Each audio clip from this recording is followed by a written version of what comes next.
İnsanların bəziləri cinsi əlaqədən sonra göynəmə, qoxu, cinsi orqanda ağrı və kanaldan və ya cinsi orqandan ifrazatın gəlməsindən şikayət edir.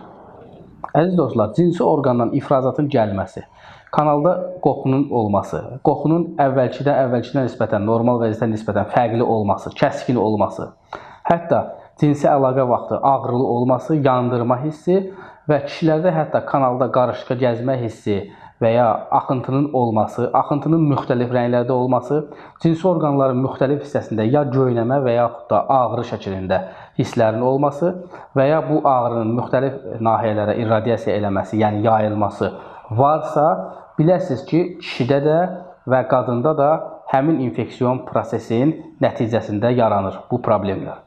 Ona görə cinsi orqanda ağrılar, göynəmə, qoxu və müxtəlif simptomların əmələ gəlməsinin səbəbi mikroorqanizmlərin törətdiyi iltihab prosesidir. Bu iltihab nəticəsində cinsi orqanın toxumalarında dağılma və travmalar yaranır. Hətta cinsi əlaqə vaxtı cinsi əlaqənin ağrılı olmasına qədər və cinsi əlaqədən qaçmağa qədər və diskomfort hissinə qədər gətirib çıxarda bilər.